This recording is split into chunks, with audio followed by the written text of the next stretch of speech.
Bienvenidas a todas y todos, espero que anden muy bien. Estamos en la segunda instancia de Conversemos, Insurrectos sin Fronteras, y estamos con César Enrique Pineda Ramírez de México.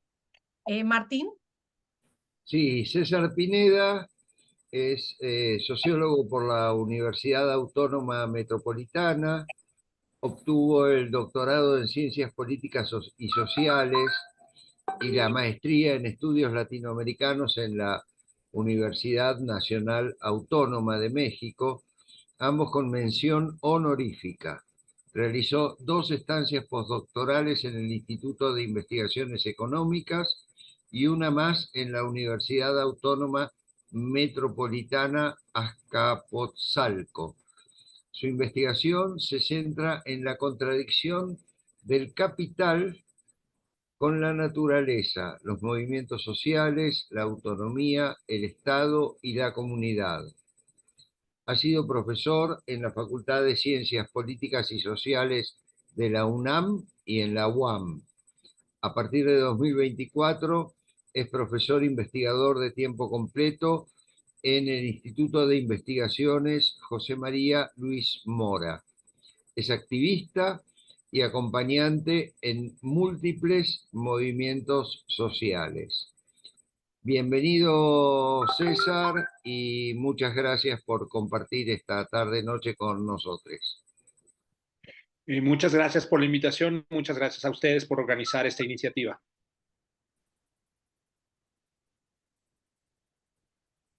Comienzo por ya. Sí. Bien, bueno, pues muchas gracias a todos por la invitación. Preparé unos dos momentos, pensando que no es una charla muy extensa, pero que es muy significativo pensar primero, dimensionar, por decir así, lo que está sucediendo entre el despliegue del capital, es decir, cómo se desenvuelve las inversiones del mercado sobre la naturaleza en los territorios a través de la naturaleza, para que entendamos quizá la profundidad de la catástrofe que vivimos y de la apropiación y de la reformulación, de cómo se reconfigura la naturaleza, cómo se reconfigura la naturaleza a raíz de la dinámica de crecimiento infinito del capital, y eso como una primera parte, y luego solo comentar muy brevemente algunas cosas que han decidido los gobiernos de derechas y cómo la derecha ha concebido esta relación del Estado frente al mercado y su relación con los bienes naturales. Entonces, seguramente algunos de estos temas ya los conocen, ya que son varios de América Latina. Me voy a permitir compartir una presentación que espero que se pueda ver completa. Ustedes me dicen en un momento si la voy a ampliar para que se pueda ver completa. Ahí la ven. Perfecto. Aunque se ven los recuadros de la izquierda. Bueno, es que no sé cómo ponerla acá. Pero bueno, vamos a comenzar precisamente eh, pensando. Siempre es un problema. Ah, acá está. Se pone lento. Bueno, mi trabajo que he estado haciendo durante los últimos años es pensar las relaciones sociales imbricadas en la naturaleza, y pensando sobre todo destacar una dimensión que a veces no estamos acostumbrados a pensar. Hasta ahora el conflicto socioambiental, como les llaman, está pensado más en destacar los efectos, por un lado, sociales, por ejemplo, cuando a alguien se le afecta su cosecha o se le derrumban sus casas por las explosiones de la minería, en fin, o incluso pues quiere de alguna manera discutir con las empresas las ganancias que se pueden distribuir cuando, por ejemplo, de ciertos territorios comunales se extrae algunos minerales, especialmente oro, plata, cobre. También por el otro lado se han destacado los efectos ambientales, la contaminación. Esto es lo más común, lo podemos entender muy fácilmente: la contaminación del agua, de las tierras, los derrames tóxicos. Por eso de alguna manera se le ha llamado socioambiental a los problemas que se han multiplicado en América Latina. Sin embargo, quiero destacar que las relaciones de dominación también se dan a través de los bienes naturales. Esto puede parecer difícil simplemente de concebir porque concebimos a la naturaleza por fuera de las relaciones sociales y la naturaleza o los bienes naturales como parte de una lógica de los ecosistemas, una lógica biótica, una lógica, digamos, de la trama de reproducción de la vida no humana, y generalmente las relaciones sociales no tienen nada que ver con ello. Sin embargo, las relaciones de dominación están ancladas en quién controla la naturaleza, no solo en términos de propiedad, aunque la propiedad privada, como lo planteó Marx, es sustantivo como medios de producción, pero los medios de vida, también como los llama el propio Marx, otros medios de vida como el agua, los bosques, etcétera, que el propio Marx así lo plantea, son sustantivos para la reproducción social.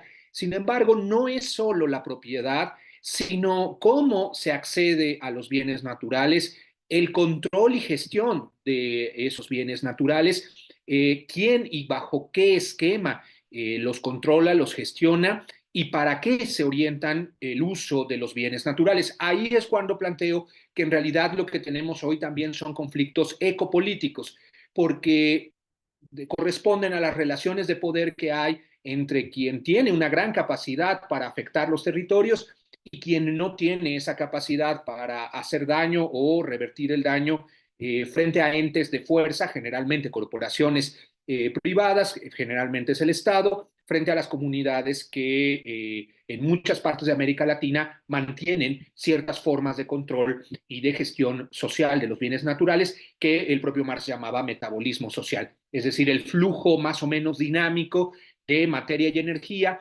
donde la forma de organización social es necesariamente una forma de organización y de gestión de los bienes naturales, de la tierra, el agua, los bosques, la biodiversidad, etcétera. Entonces, sobre ese punto de partida, quisiera plantear que hay en las últimas décadas, lo que ha habido es una reconfiguración de las relaciones de poder en torno de la naturaleza, pero incluso más allá de toda la biosfera. Entonces, quisiera plantear que, uy, no sé por qué se salta, acá está.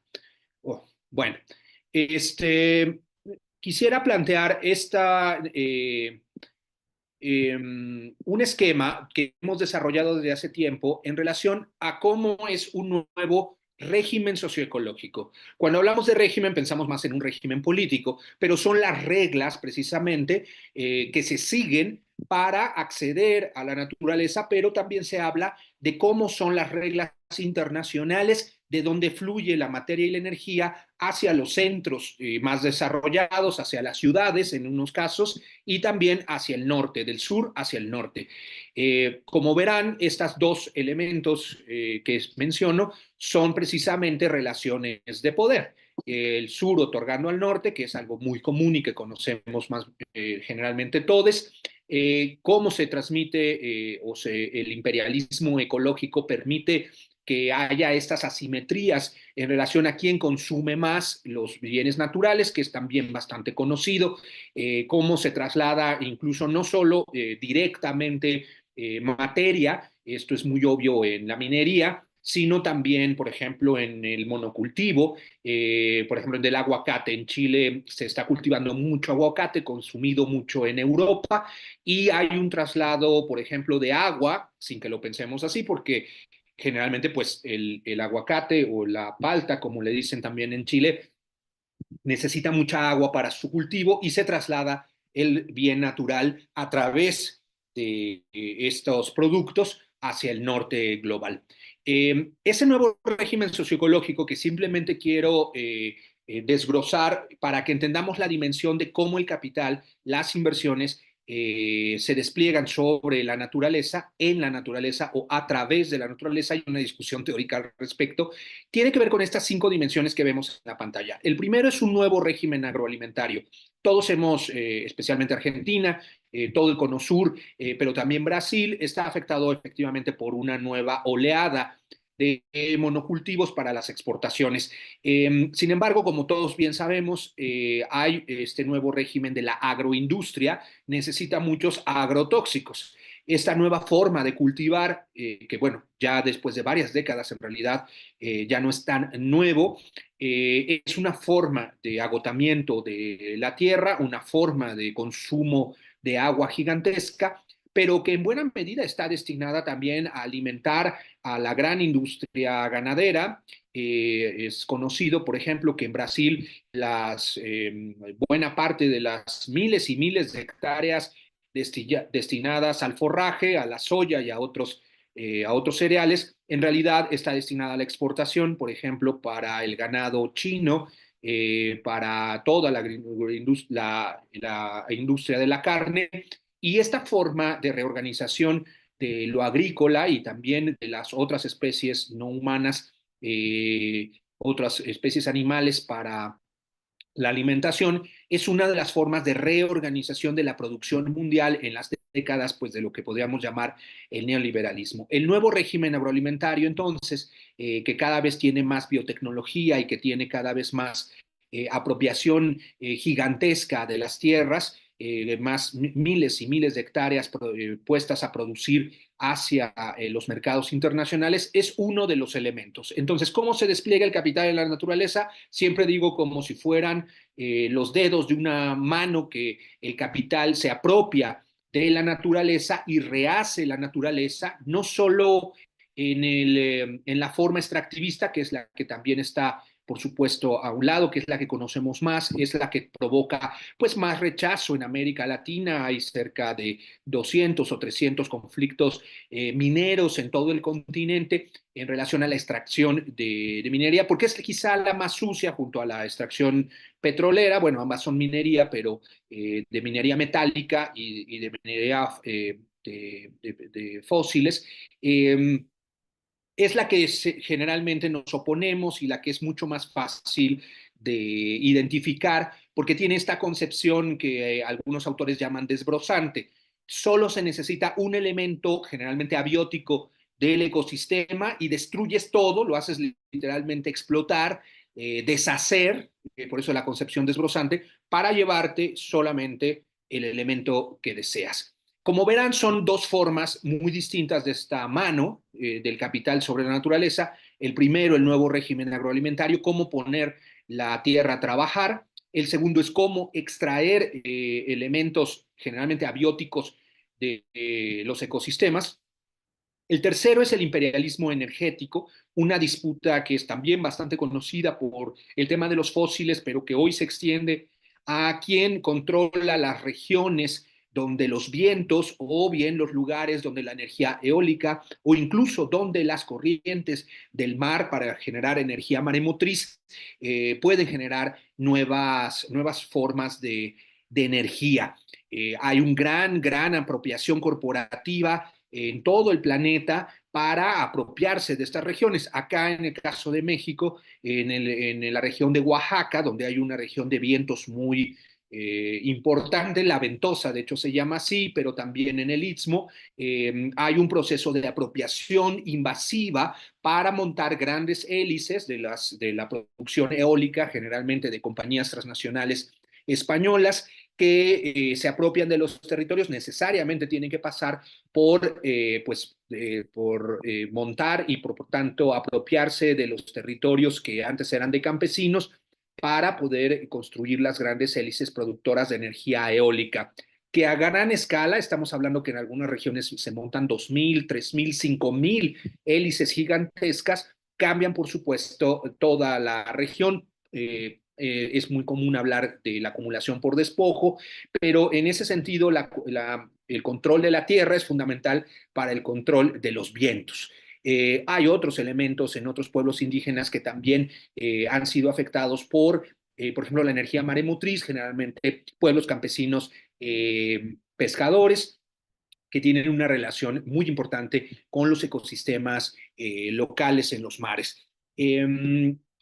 Estos tres elementos que estoy mencionando son quizá los más comunes que podemos entender, pero vamos viendo en conjunto que el despliegue del capital en la naturaleza es mucho más que simplemente tomar sus elementos, esta perspectiva de que la naturaleza es solo una veta y un desagüe, pero es mucho más. El capitalismo no es solo utilizar los recursos y luego tirar desechos, que es generalmente como pensamos a la naturaleza, sino la base de materia y energía para desplegar la economía en su forma mercantil, en su forma capitalista, y necesariamente una adaptación y apropiación de los ecosistemas y su reordenamiento. Por eso yo he hablado también en este caso de terraformación. Es una categoría, un concepto que en realidad viene de la ciencia ficción, porque se supone que es el proceso de formación de mundos en la ciencia ficción, ¿no? Mundos adecuados para su colonización, y hablo de terraformación capitalista porque la dinámica del capital hoy reconfigura por completo los ecosistemas. Aquí intervienen las grandes proyectos de infraestructura, que pueden ser grandes proyectos carreteros, grandes proyectos de comunicación de puertos, helipuertos, aeropuertos, puentes, etcétera, fuera de las ciudades y adentro de las ciudades, grandes proyectos inmobiliarios. Por eso incluyo la hiperurbanización, que también hay una imagen ahí, entendiendo que pues generalmente pensamos la ciudad como si estuviera por fuera de los ecosistemas, pero es un gran, los epicentros de las ciudades son epicentros de consumo de energía y materia gigantescos, que dependen de otras regiones, y que este traslado precisamente de materia y energía de regiones periféricas hacia las grandes ciudades es una forma muy importante de cómo se va configurando, si lo vamos viendo bien territorialmente, zonas efectivamente sacrificadas que es, por sus efectos ambientales, por sus efectos de contaminación, por sus efectos de agotamiento y degradación, pero también por translimitar los ritmos de los propios ecosistemas de adaptación. La naturaleza y los ciclos biofísicos y geoquímicos pueden adaptar, por ejemplo, pueden deshacer la contaminación que nosotros estamos haciendo, pero necesitan tiempo de dilución, tiempo de adaptación. Siempre doy en mis clases el ejemplo de los tiempos naturales cuando conocemos al oso perezoso y conocemos, por ejemplo, a las gaviotas o los pelícanos, mejor dicho, se adaptan muy fácilmente porque pueden volar y porque pueden trasladarse de un lado a otro y porque también su alimentación es muy variada, entonces pueden incluso de los basureros alimentarse. Pero el oso perezoso, por ejemplo, no tiene, está adaptado solo a ciertos ecosistemas, se mueve muy lentamente, como sabemos, y su adaptación, por ejemplo, al cambiar su ecosistema, es casi imposible en los tiempos humanos de modificación de los ecosistemas, por lo cual tenderá esa especie a desaparecer, mientras otras especies tienen mayor capacidad de adaptación a las modificaciones que nosotros hacemos en los ecosistemas. Los tiempos de dilución, tiempos de adaptación, tiempos de renovación, son los tres elementos que generalmente toda la economía, la ecología económica destaca en relación a cómo translimitamos los ecosistemas, los deformamos, los rehacemos. El capitalismo, con estos cuatro elementos que llevamos, rehace la naturaleza, no solo la agota, la rehace a su modo. Rehacer la naturaleza, reconstruirla al modo del capital es muy importante, por ejemplo, en este caso en las ciudades. En el caso de México tuvimos el proyecto de un aeropuerto que fue cancelado tanto por la resistencia campesina que hubo en Atenco, en el ecosistema lacustre de Texcoco, como por la decisión del gobierno de López Obrador de someter a consulta el proyecto, que llevaba ya cerca de 25% de avance. Este aeropuerto modificaba por completo la vocación lacustre, o sea, desaparecían por completo ya los cuerpos de agua que quedaban, agotados también por una intervención desde hace muchos años para desaparecer el ecosistema lacustre, hubo una intervención humana para desaparecerlo, pero este mega ultraproyecto gigantesco, faraónico, que necesitaba, por ejemplo, el equivalente a 30 estadios de fútbol para poder rellenar la base acuosa, digamos, las tierras fangosas que eran el fondo del lago para estabilizar el terreno y construir por encima de ello las pistas del nuevo aeropuerto internacional. Modificaban por completo toda la región, todas las cuencas. A esto yo le llamo precisamente terraformación, la capacidad humana, pero más bien, en este caso, la capacidad del capital para intervenir sobre la naturaleza. Por último, la biomercantilización. Esto en el neoliberalismo ha crecido en los últimos 30 años. Por ejemplo, en el caso mexicano, a principios de siglo estábamos teniendo entre 7 y 9 millones de turistas internacionales. Hoy estamos teniendo 30 millones de turistas internacionales, generalmente las capas más acomodadas, que requieren servicios y por tanto se requiere todo el entramado para llegar a los enclaves turísticos. Y el turismo, aunque parece y se ha vendido en realidad como una industria sin chimeneas, o sea, una industria benéfica, porque es una industria de servicios, es una industria que hace crecer las economías locales, es en realidad un despliegue importante de una forma de acumulación muy depredadora, porque convierte regiones y enclaves turísticos en centros para las élites, y las élites son muy caprichosas. Entonces, si hay que tener los mejores alimentos del mundo, generalmente no se pueden conseguir todos en el ecosistema, lo cual, lo que también sucede en las ciudades, lo que necesita una atracción de materia y energía hacia esos nuevos lugares turísticos impresionante en muy poco tiempo, generalmente desplazando a las economías campesinas de ese lugar,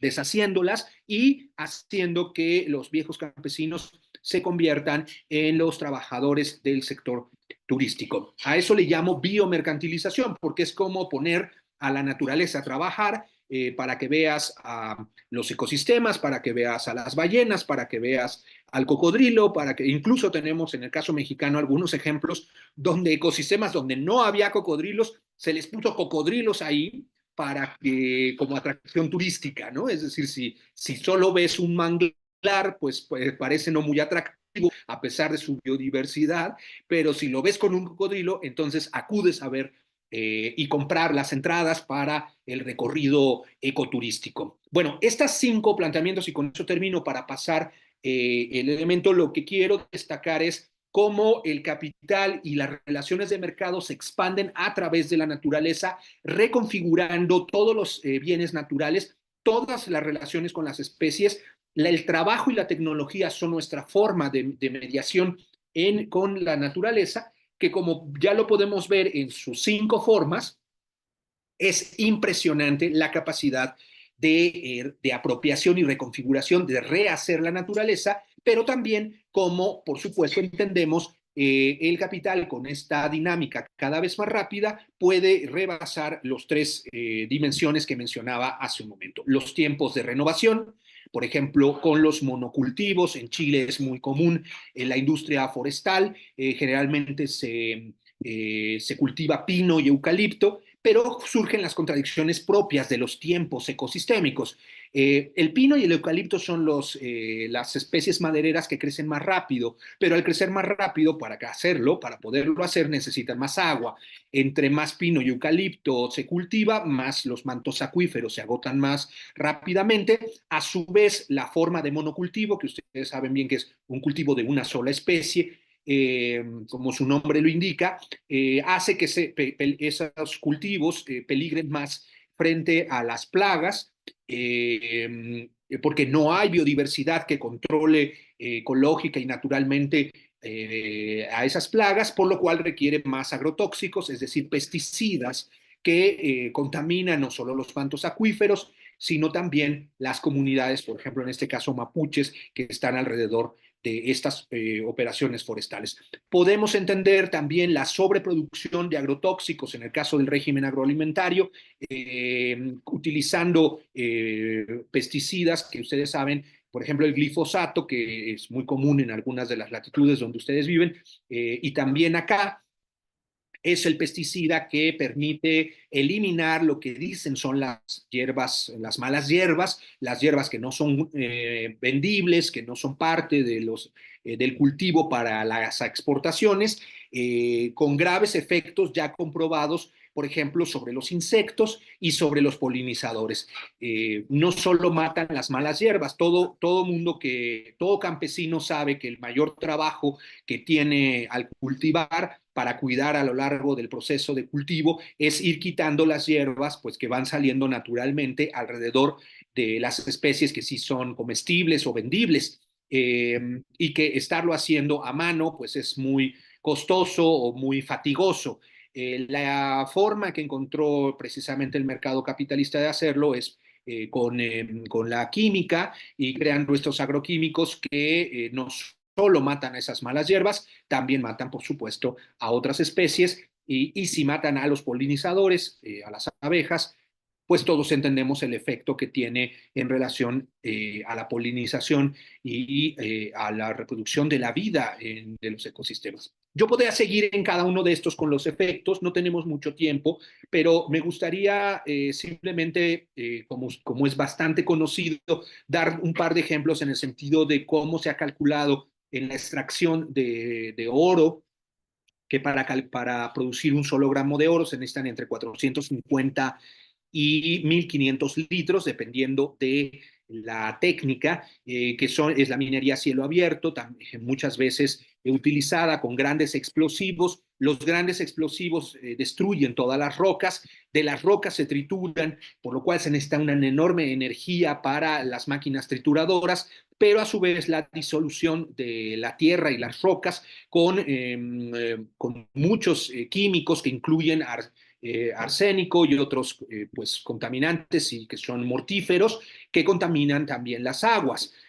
Pues por eso que en el área andina, en México también, hay una enorme oposición al uso de la minería y de la minería de cielo abierto por muchísimas comunidades campesinas. Podría seguir en este caso, pero es obvio entonces que la forma en general del despliegue del capital en la naturaleza es no solo depredador, sino insostenible, porque rompe con los tiempos de renovación de la naturaleza, rompe con los tiempos de adaptación de otras especies a los cambios ecosistémicos y rompe, por supuesto, con la capacidad de los ecosistemas para disolver, para recibir las cargas de contaminantes y las cargas de efectos que nosotros relacionamos. Entonces, la dinámica del capital no solo es translimitar estos tres tiempos ecosistémicos, sino apropiarse y modificar y rehacer, hacer una naturaleza a la forma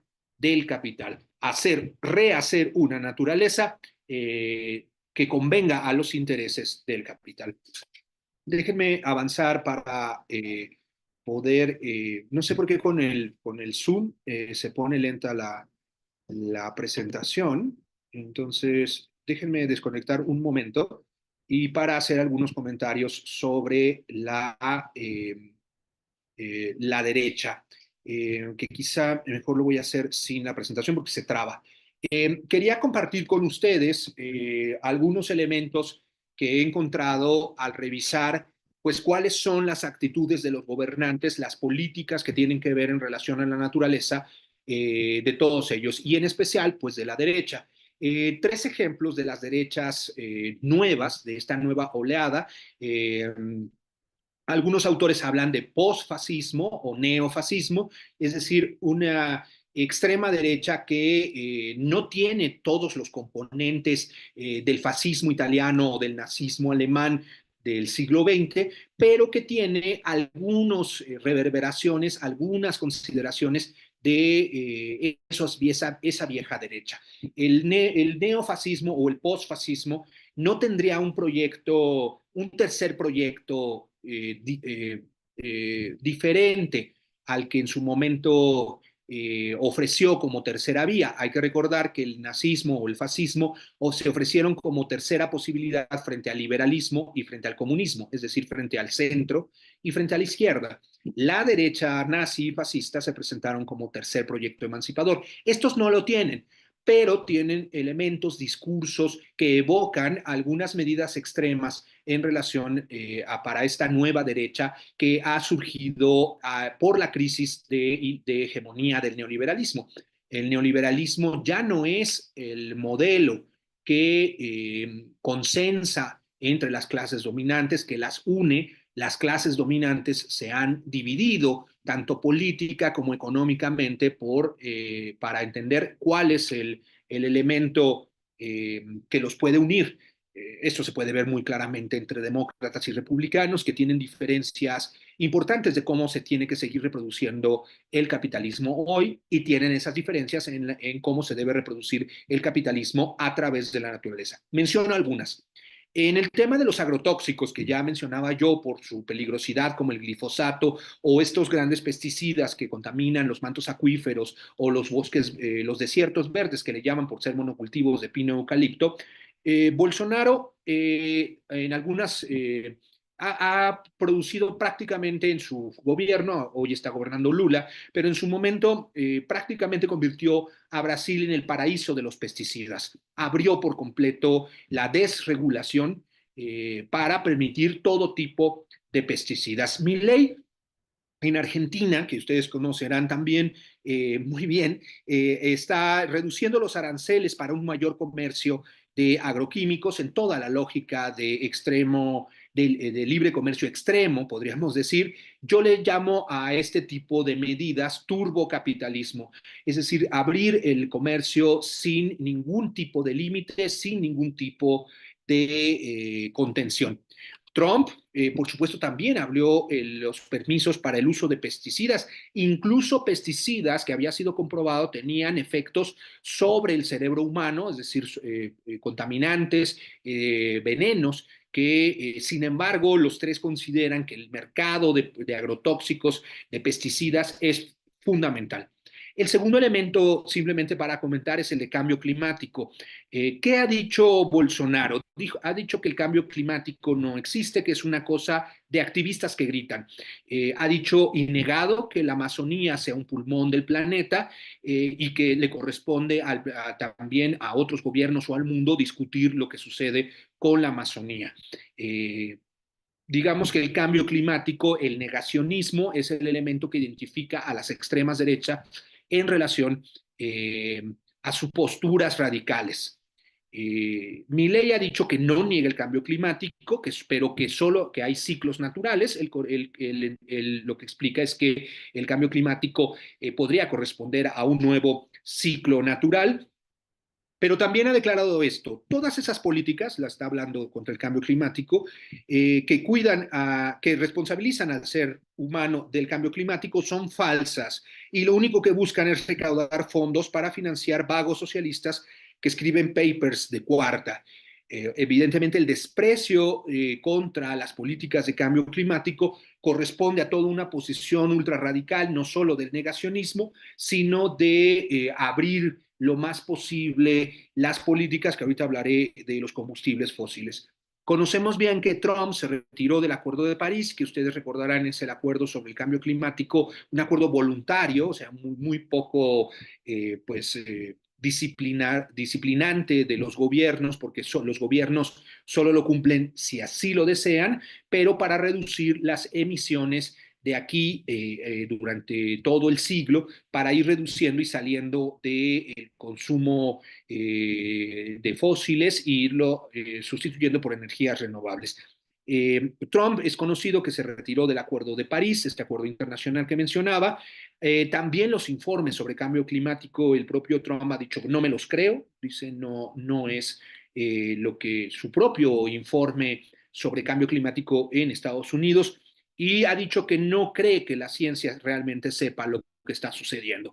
Esta relación que parece unir a los tres en el sentido de negar los conocimientos científicos en torno del cambio climático, pareciera unir un discurso de derechas que en general no solo es negacionismo del cambio climático, sino descalificación de todas las voces que alerten sobre el cambio climático, tildándolas de zurdos, de izquierda, de socialistas. Hay una larga tradición en Estados Unidos sobre identificar las políticas ambientales. Ellos pues se han dado cuenta en realidad que una política ambiental que realmente es crítica va al modo de producción, va hacia las relaciones de trabajo, va hacia las relaciones de consumo, criticándolas como un modo insostenible de la vida, y por tanto identifican, incluso hay un eslogan en Estados Unidos en relación a que los verdes son los nuevos rojos, o incluso la idea de que detrás de la mascarada verde ecologista está el rojo comunista de reordenar y repensar la reproducción material de la vida.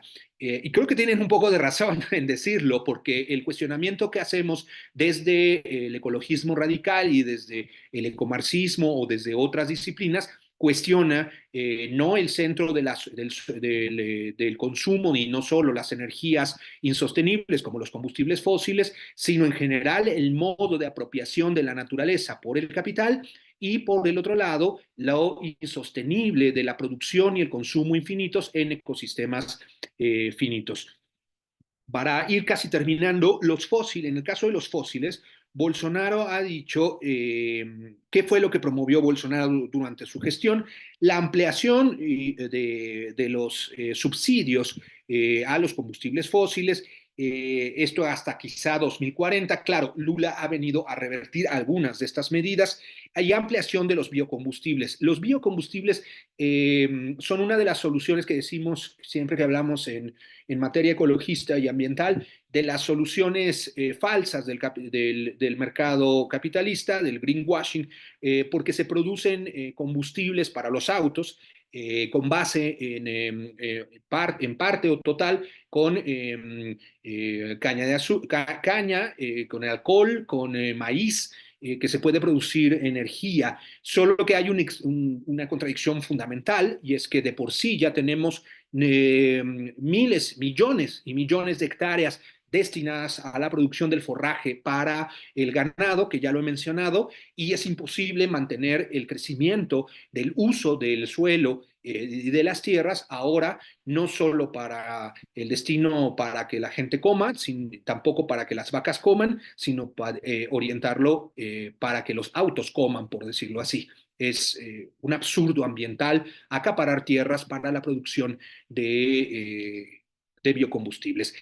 Bolsonaro permitió el incremento de los biocombustibles, por supuesto, muchos de ellos orientados también y destinados a las exportaciones hacia Estados Unidos. El propio Milei ha hecho o ha ofrecido acrecentar la exploración y la explotación a través de la privatización. Es un modelo que también en México estuvo en discusión antes de la Cuarta Transformación, en el sentido de poder seguir explotando los yacimientos petrolíferos a través de la privatización. De hecho, hay información sobre cómo ciertas acciones de los inversionistas petroleros, por supuesto, se fueron a la alza con el triunfo de Milei. Lo que podemos ver es este turbocapitalismo, insisto, un capitalismo radical, aún más radical, si es que hay un capitalismo benévolo. Y el propio Trump, en este caso, ofreció y está ofreciendo, ahora que intenta regresar a la presidencia, revertir las políticas ambientales de Biden. Por supuesto, es opositor a las regulaciones en relación a la producción de combustibles fósiles, y es conocido que el capital fósil, el capital petrolero, está detrás y estuvo detrás de las campañas del propio Trump. El propio Trump pidió que las compañías petroleras reunieran millones de dólares. Decían, ustedes tienen la capacidad de reunir estos fondos para mi propia campaña. En el caso de la minería, estoy abarcando algunos de los elementos de este despliegue del capital. Bolsonaro permitió la minería y se acrecentó durante su mandato de la minería ilegal en todo el Brasil, pero también promovió la minería, que empieza a ser un poco desquiciante, en las reservas indígenas, y legalizó la minería en el Amazonas. es decir, una apertura radical de los mercados de inversión del extractivismo más ramplón en lo que sabemos es un ecosistema vital para el planeta. Básicamente esta posición radical de todas las extremas derechas o de los gobernantes de derecha radical o neofascistas o posfascistas, como les queramos decir, tienen prácticamente un acuerdo, aunque no lo digan así, pero es un consenso sobre cómo permitir abrir las inversiones y abrir el libre mercado en los procesos de los ecosistemas y en los procesos extractivos. Mi ley ha provocado también una alza en lo que llaman la fiebre del cobre y nuevas inversiones en la extracción, y el propio Trump ha permitido y promovió extracciones mineras en territorios de los pueblos indígenas, territorios que son sagrados. Esto es muy similar a un caso en México del pueblo Huirrárica, que estaba siendo afectado por las concesiones mineras que en tiempos del presidente Calderón, que también de derechas, en general, tanto Fox como Calderón como Peña Nieto entregaron millones y millones de hectáreas. Se calcula que es hasta entre el 30 y el 40% del país en materia de exploración. Por supuesto, no todo ese territorio está en extracción, pero una política promovida incluso desde antes, desde la década de los 90, para abrir al capital extractivo la minería. Bueno, ¿por qué digo esto? Ahora, si vemos ya las dos dimensiones muy claras. La extracción, la relación del capital con la naturaleza, debemos reconsiderarla y redimensionarla, como he dicho, no solo en su papel extractivo, que es el que más conocemos, sino en el papel que juega el capital para rehacer la naturaleza, destruyendo el mundo, las condiciones de vida humana y no humana, no solo agotando, no solo es una cantidad por la cantidad, aunque este tema es fundamental, no es solo la cantidad de bienes naturales que se agotan, se degradan o se contaminan, sino la forma de control ecopolítico que se hace sobre las tecnologías, sobre las formas de utilización de la tierra, sobre la gestión del agua, sobre las exportaciones de bienes naturales a través de la materia y la energía hacia los centros dominantes. Asegurar estos flujos de materia y energía hacia las élites más poderosas, hacia las ciudades, hacia los centros de poder y desde el sur al norte es lo que llamamos un régimen ecológico mundial.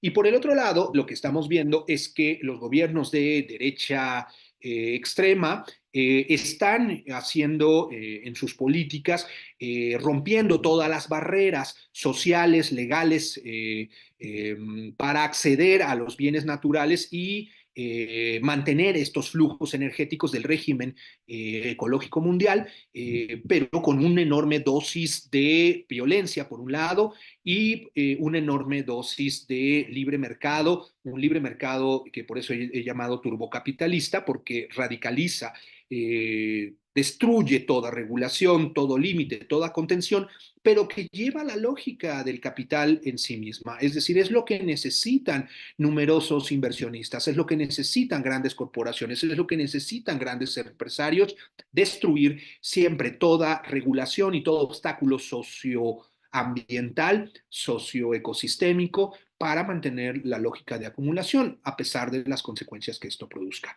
Es en ese momento donde estamos. Quisiera ir terminando diciendo que tenía un par de datos más que dar, pero para cerrar y poder iniciar también la conversación, que así como he denominado turbocapitalismo estas posiciones de extrema derecha, los gobiernos de izquierda Gudiñas, que es un especialista, digamos también, quizá uno de los más conocidos de América Latina, ha denominado la posición de los gobiernos progresistas como de capitalismo benévolo, con la idea de que no detienen estas inversiones, por ejemplo, extractivistas, especialmente en el área andina, sino que se les pone un impuesto, un gravamen para el redistribuidor, es decir, a partir de la devastación de los ecosistemas. Sin embargo, son gobiernos que han puesto impuestos y gravamen para destinar esos dineros a el combate a la pobreza, a la redistribución de la riqueza, y por eso le llama Gudiñas este tipo de capitalismo benévolo. un capitalismo más redistribuidor, que hace que la gente, por supuesto, tenga mejores condiciones de vida, pero a costa, por ejemplo, de mantener esta lógica del extractivismo minero que muchísimas comunidades resisten hoy en México, en América Latina, en el área andina. Estas son las contradicciones que tenemos hoy en relación a las derechas, que prácticamente se saltan todos los límites antes permitidos, y gobiernos progresistas que permiten que la acumulación y el despliegue del capital se siga realizando, pero con algunas mitigaciones, algunas regulaciones, algunas formas de redistribución de la riqueza que sin embargo no llegan a agotar o detener la lógica del capital. De este tamaño es hoy la crisis, y esto es el tamaño de entender el peligro que representan los gobiernos de extrema derecha en relación con los ecosistemas y la naturaleza, y reconocer las contradicciones y límites que tienen los gobiernos progresistas. De esto depende no solo el futuro de la humanidad, depende el futuro de la vida humana y no humana, porque hoy, y con eso quiero concluir, el capital es el principal vector de extinción de lo vivo. Y eso es lo que quería compartir con ustedes. Muchas gracias. Bueno, muchas gracias, César Pineda, por darnos este conversatorio. Bueno, si algunos tienen algunas inquietudes para plantear, pueden levantar su mano o abrir micrófonos y plantear sus inquietudes. A mí me llegaron algunas, por WhatsApp. Cualquier cosa también por chat pueden escribir. Me llegó la siguiente pregunta que dice lo siguiente. ¿Cuáles son los principales problemas ambientales que consideras hoy más urgentes?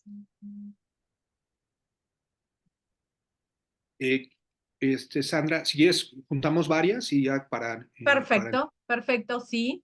La siguiente, ¿qué estrategias encontrás más efectivas para generar conciencia y movilizar a las personas en torno a las causas ambientales?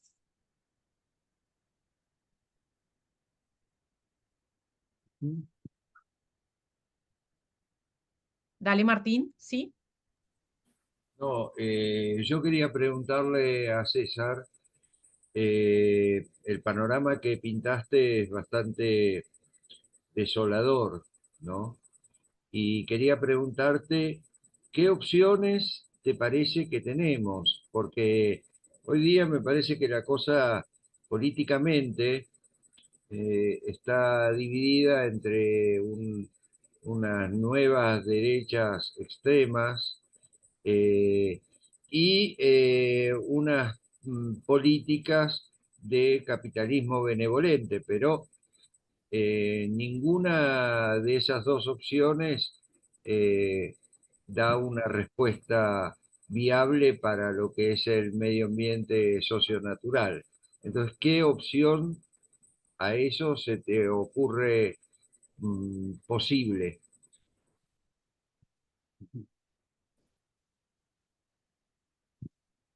No sé si hay alguna más o...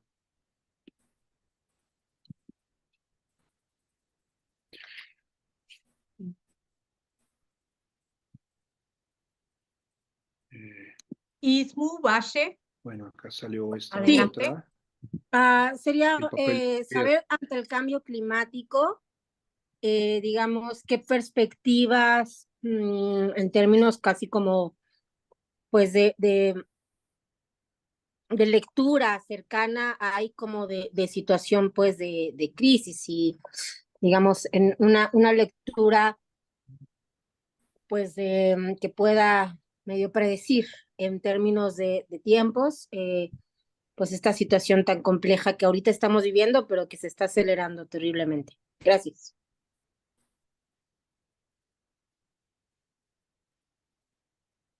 ¿Alguna más?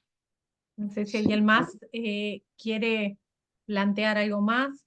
¿Qué mensaje le darías tú a las nuevas generaciones en relación a todo este rehacer que pareciera ser que está justamente armado desde el capital, ¿no?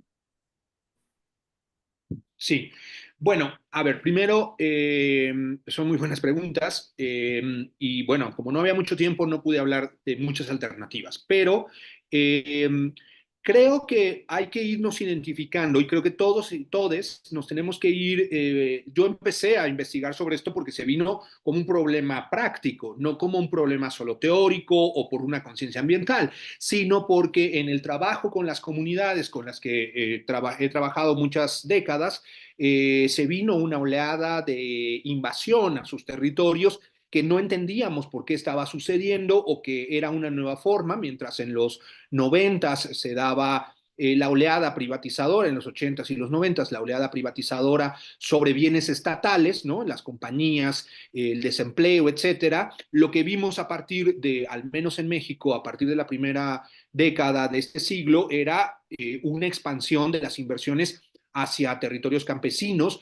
que en México estaban protegidos antes por es un legado desde la revolución de que no podían venderse las tierras campesinas en su formato ejidal o comunal, y esto nos obligó a repensar qué es lo que estaba sucediendo con estas inversiones, con la lógica del capital sobre la naturaleza. Y creo que en ese sentido todos estamos obligadas a más o menos informarnos, este es el primer elemento, de los límites de la naturaleza, los límites planetarios. Un grupo de expertos encabezados por, es un panel de científicos encabezados por Rockström, han calculado, también vinculado a la pregunta que hacía Imuris, en relación a las dimensiones, lo tenía en la presentación, pero no sé por qué se pone tan lenta, las dimensiones que son de peligro para la seguridad humana.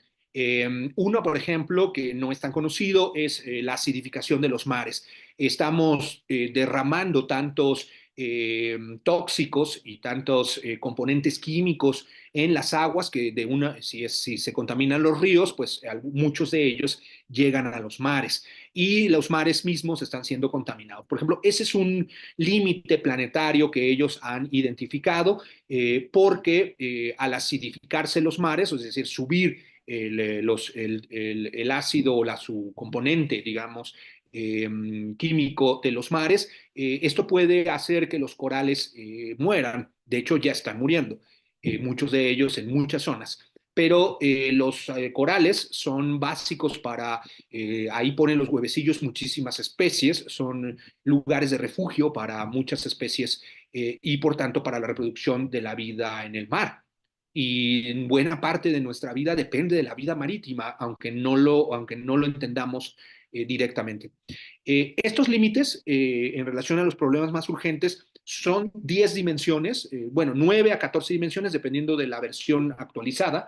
Ustedes pueden googlear límites planetarios y ver ahí precisamente para dimensionar cuáles son estos problemas que habían dicho más urgentes.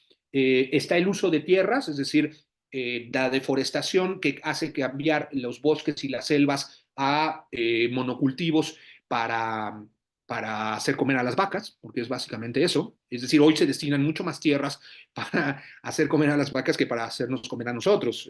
Es una cosa muy impresionante en términos de datos. Esa es una dimensión de un problema muy urgente, la acidificación de los mares, por supuesto el cambio climático, entre otras dimensiones que algunas ya estamos en zonas de peligro, otras están por volverse límites rebasados, y yo recomendaría mucho informarse a partir de googlear estos límites planetarios porque es muy, digamos, ilustrativo de todos esos límites que se han rebasado o están por rebasarse. Por el otro lado, creo que el papel del Estado, pero que tiene que ver con el papel de cómo regulamos nuestra relación con los ecosistemas, por supuesto, en un periodo inmediato tendría que ser de carácter regulativo keynesiano, es decir, tiene que ponerle límites inmediatos a toda la industria, pero el problema, por eso varios autores decimos, uno lo dice Jason Moore, otros digo yo, la lucha en defensa de la naturaleza o del ecosistema es lucha de clases, porque obviamente todos los grandes capitales defienden y toman acción política contra los gobiernos, no solo contra las comunidades afectadas por el despliegue del capital en la naturaleza, sino todo aquel que quiera regularlos, ponerle camisas de fuerza o candados a sus formas de reproducción y de agotamiento de los bienes naturales. En México, por ejemplo, esto sucedió. Entonces, ahí creo que tiene que ver el papel del Estado muy importante. Por un lado, la iniciativa, es decir, sí sirve y sí hay una diferencia, aunque parezca estructuralmente que no sea radical, entre elegir gobiernos con los que se puede dialogar y con los que se puede promover leyes de regulación y las locuras y delirios de la extrema derecha, que es imposible hacer. Esto por un lado.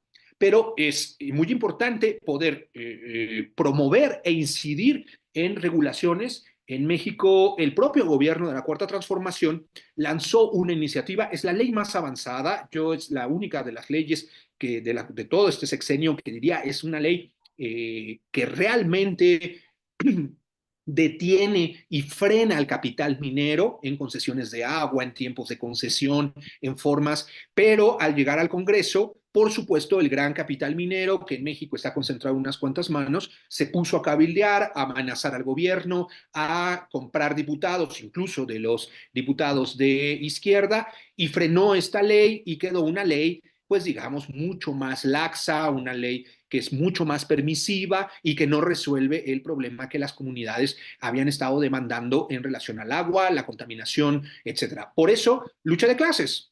Es indispensable, por supuesto, promover y ver de qué lado están los intereses del capital y los intereses de la reproducción de la vida, no es de un sector de un partido, es decir, ponerse del otro lado, y hoy del lado del capital está un lado destructor de la vida humana y no humana, y del otro los que queremos defender la vida humana y no humana, de la cual dependemos. Entonces creo que el papel del Estado es regulador, pero también avanzando de las experiencias más, digamos, fértiles de cómo regular la relación. No quiere decir que tenemos que dejar de producir, no quiere decir que debemos dejar muchísimas cosas de nuestra relación. Nosotros dependemos de la intervención en la naturaleza para poder sobrevivir, y en ese sentido yo diría que es como tenemos, aunque eso hablaré tantito al final, de recuperar estas experiencias de gestión comunal de los bienes naturales.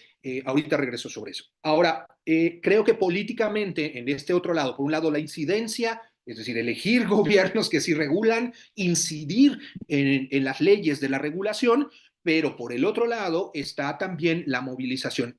Antes de la pandemia estaba emergiendo de manera muy esperanzadora un movimiento de jóvenes en el norte del mundo contra el cambio climático. Se movilizaron 9 millones de jóvenes. No es un tema menor. Yo, más que decirle a los jóvenes, creo que los jóvenes hoy están más preocupados sobre esto. Este término de ecoansiedad, si bien ha surgido para la preocupación que sienten las nuevas generaciones, especialmente los adolescentes y las adolescentes en torno de este tema, que están súper informados al respecto generalmente. Sin embargo, se convirtió en acción política. Mi visión es que el movimiento comunitario del sur debe aliarse con el movimiento juvenil del norte. Es la única fuerza política global que realmente puede tener un impacto, como han tenido el impacto, por ejemplo, las acampadas hoy universitarias por el tema de Palestina, es decir, los universitarios, los jóvenes en los centros del norte que tienen mayor voz por ser los centros de poder en el norte, aliados a el movimiento comunal de defensa de la tierra, el territorio y los bienes naturales, es una fuerza que hay que construir, una ligazón que hay que, digamos, trabajar en las próximas décadas para que se dé esta unión, porque creo que hay esta perspectiva civil de las calles, de la juventud, que critica el cambio climático y a la clase política, unida a las formas de gestión comunitaria, las otras formas de vida de los pueblos indígenas y de los campesinos en el sur global. Creo que esa es otra tarea política fundamental y que hay que educarnos en torno de ambos movimientos y tratar de hacerlo. Y por último, creo que todas las alternativas para la gestión alternativa, para la gestión de la naturaleza de manera sostenible ya existen. De hecho, funcionan en muchos lugares, pero el capital no permite que se extiendan porque nuestra vida depende de la reproducción material del capital. Y en ese sentido, es casi imposible echar atrás a los grandes intereses de los capitales que hoy están expandiéndose sobre la naturaleza. Pero al menos en México, pero también en otras experiencias, hay maravillosas experiencias de lucha y autoorganización comunal. Una de ellas es Cherán. El 80% de su bosque había sido deforestado ilegalmente. En México es ilegal la tala inmoderada, pero había sido además capturada por el narcotráfico. Es decir, no eran cualquier compañía ilegal, era una compañía que utilizaba al narcotráfico para deforestar y devastar el monte, las montañas, bajando, decían, 30, 40 camiones llenos de madera diario. Hubo un alzamiento popular en Cherán, un alzamiento indígena, es una comunidad purépecha del estado de Michoacán, donde también estaban agotando los pequeños arroyos y los mantos acuíferos. Hubo un levantamiento popular y tomaron literalmente a quienes detuvieron a quienes llevaban los camiones llenos de madera, aunque iban armados, pero el pueblo entero los detuvo, los bajó y los expulsó de la comunidad. Muy asustados porque pensaban pues que el narcotráfico iba a regresar a tomar represalias. Formaron fogatas en cada esquina, en todas las entradas de la comunidad, y empezaron a formar lo que hoy es un verdadero gobierno comunal. Expulsaron a los partidos políticos, empezaron a reforestar, empezaron a hacer proyectos comunitarios y recuperaron, y el narcotráfico no pudo regresar a la sobreexplotación de maderera. En ese sentido, hay una reintegración comunitaria. Es uno de los ejemplos donde la gente va y acude a saber cómo funciona su gobierno comunal basado en asambleas, curiosamente, una asamblea por barrio, son 4 barrios los del municipio de Cherán, que forman un consejo de queris ampliado, porque antes era un consejo como de ancianos, y las mujeres, los jóvenes dijeron, pues ya no solo hombres ni solo ancianos, sino ahora toda la población elige a los queris. Y los queris están mandatados por asambleas. Una experiencia gigantesca y que buena parte de los movimientos acá conocen. Y cerraría diciendo, hay otra experiencia muy importante también en México, en Oaxaca, les llaman sembradores de agua. En una región se empezó a agotar el agua, son pequeños agricultores, también indígenas, pues se empezó a agotar el agua, y sin agua y sin poder producir, la gente empezó a migrar, especialmente los jóvenes. Es decir, se estaban deshaciendo las comunidades, migrando hacia Estados Unidos. O sea, es una catástrofe. O sea, es sequía más migración, en una zona, además, donde también se quería poner una minera muy cerca. Es una situación de desastre. Las comunidades hablaron entre sí y decidieron captar agua de lluvia con trabajo comunitario. Construyeron varias obras, canales, canaletas, ollas, que redirigen el agua de lluvia directamente a inyectarlo en los pozos. Los pozos tenían ya 50, 70 o hasta 90 metros de profundidad para poder sacar el agua, lo que implicaba un costo energético gigantesco, ¿no? Y también un costo para las comunidades. Después de 5 años de reinyectar agua a los pozos, el agua está hoy a 2 o 3 metros bajo tierra del nivel de tierra. Es decir, sembraron agua. Pero además, en las asambleas han construido nuevos reglamentos de cómo se debe ir transitando hacia nuevas formas de cultivo que gaste menos agua, sancionar a quien gasta agua y cuidar el agua de la región que tiene pues escasez profunda, estrés hídrico. En ese sentido, es una experiencia donde también todo el mundo acude para ver cómo se regula la relación metabólica con el ecosistema. Menciono estas porque entonces, y con eso concluyo, creo que hay muchas tareas que salen. No solo es concientizarnos de los efectos contaminantes o del efecto del consumo individual, sino entender la gran batalla de nuestro tiempo que se está dando por los pueblos en defensa de la tierra, el territorio y los bienes naturales, por los jóvenes en el norte, claramente política, claramente en los parlamentos y con los gobiernos. Por un lado es una lucha política, la lucha en defensa de la tierra y el territorio es lucha de clases. Y en ese sentido, pensar en toda la acción política que puede haber al respecto. Y las tareas que nos tocan, creo, a todos en relación a estas experiencias, tanto las de defensa del territorio como las experiencias de gestión novedosa o de reactualización de viejas prácticas de gestión del territorio, creo que hay que conocerlas e informarnos como primera tarea, es decir, saber dónde están, cómo funcionan. Creo que se puede acompañarlas, solidarizarse, ¿no? Entablar desde recolectas hasta visibilizarlas, que es otro tema distinto a simplemente acompañarlas, y si es posible, aprender de sus prácticas. Lo genial sería que pudiéramos reproducir en otros lugares pequeñas prácticas también nuevas de gestión con los bienes naturales. Es difícil en las ciudades, es difícil, pero también hay experiencias de gestión colectiva de los bienes comunes en ciudades. No son tantas, no solo desde los huertos comunitarios o los huertos urbanos, sino también en lógicas colectivas en las urbes. Creo que hay una gran tarea colectiva por informar, aprender, visibilizar, acompañar, proteger a estas experiencias de la represión, del aislamiento, en la medida de lo que ellas pidan y también nos dejen acompañarlas, y sobre todo ver si a partir de esas prácticas podemos empezar a reproducir nuevas relaciones entre nosotros y el mundo no humano.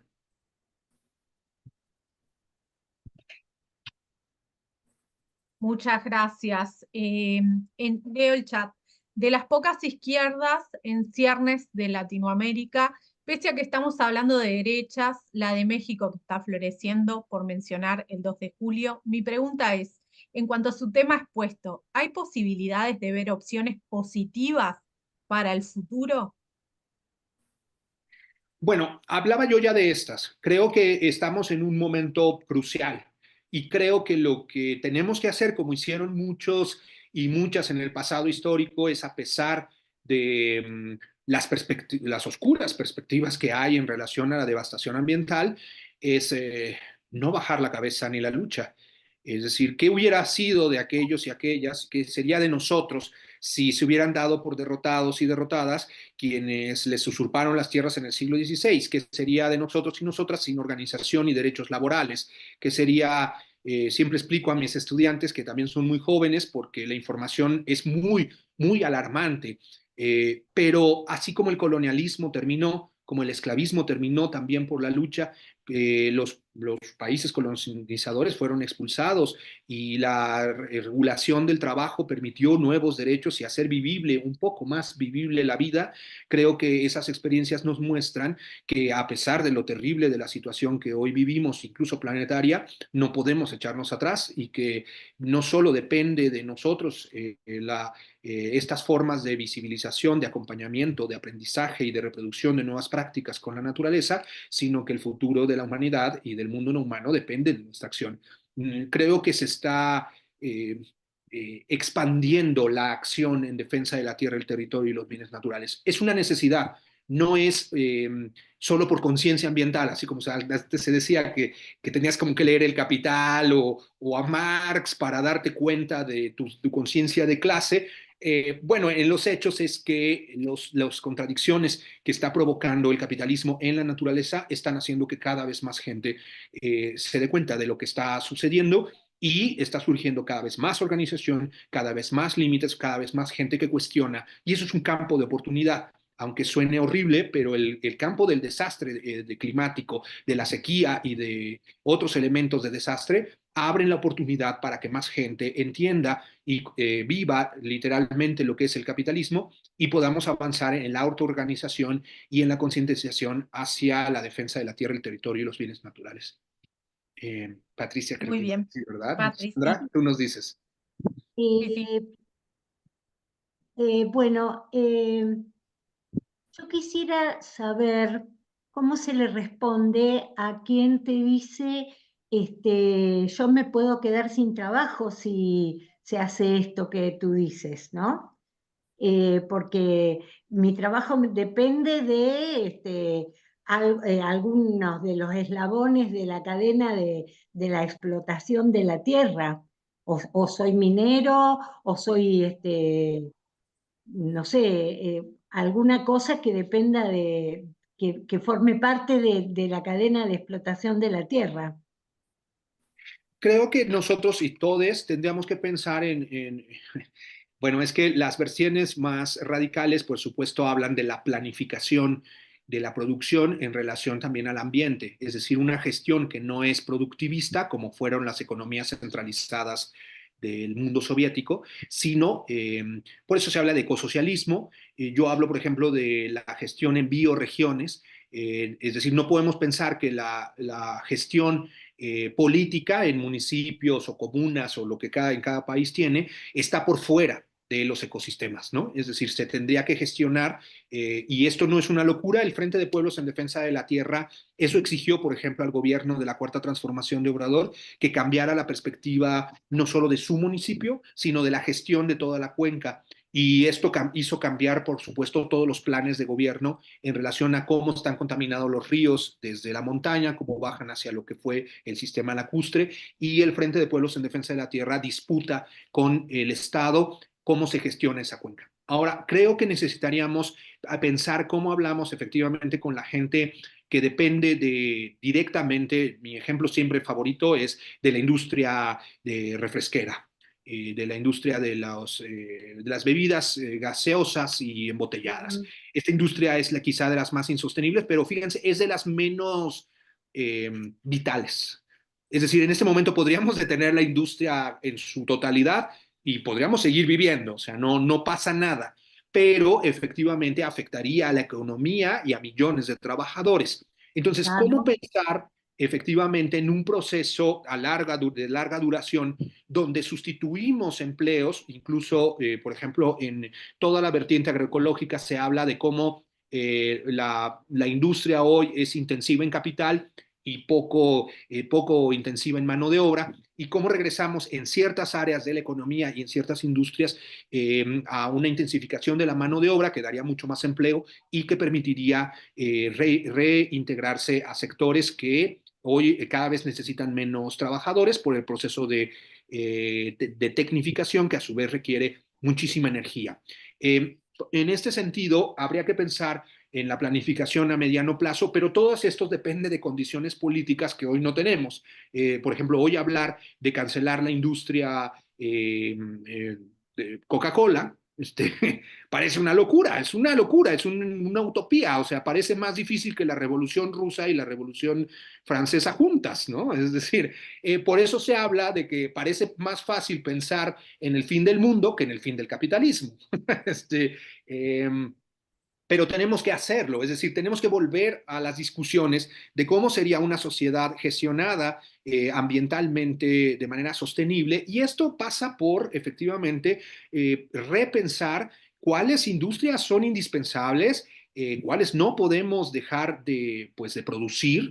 La industria alimentaria, por ejemplo, requeriría una transformación importante en sus formas de cultivo, pero necesitamos cultivos, como han sobrevivido todas las civilizaciones desde el descubrimiento y la formación de la agricultura. De eso depende la civilización, de la agricultura. Pero industrias como esta, tanto la del automóvil, pero la del automóvil mueve al mundo, es aún mucho más importante que la industria de la alimentación envasada o de las gaseosas, son industrias insostenibles. Para fabricar un solo auto se necesitan 10.000 litros de agua. Es uno. En México, por ejemplo, en la Volkswagen, que está aquí en el estado de Puebla, se producen entre 2 y 3 millones de autos al año. Por supuesto, se están agotando todos los mantos acuíferos. Es insostenible, aunque fueran eléctricos. No sé, cuando le decimos que vamos a cambiar a la energía renovable, pareciera que el auto y la materia que necesita va a salir espontáneamente de los árboles y agroecológicamente. Y es decir, se necesitan plásticos, se necesita metal, se necesitan pinturas, se necesitan materiales. Es decir, el auto en sí mismo es insostenible, no solo por sus combustibles fósiles. Entonces, esta respuesta es insatisfactoria porque pone la claridad también en el horizonte de transformación. Es decir, también nos toca rehacer nuestra discusión de así como se tenían en los 70s, en los 60s, sobre un mundo nuevo, el socialismo, etcétera. Necesitamos replantear estas discusiones, no solo en tono ambientalista, sino en el tono hoy de que es necesario reorientar la sociedad en su conjunto, la producción y el consumo, y eso necesitaría límites, límites al consumo, que hoy suenan, es una locura pensarlo, límites a la producción, que hoy en medio del capitalismo pues parece simplemente un sueño, pero el problema es que si no logramos ese sueño, el capitalismo nos lleva hacia el desastre. Muy bien, clarísimo. Ireri, ¿tú ibas a decir algo que habías levantado la mano?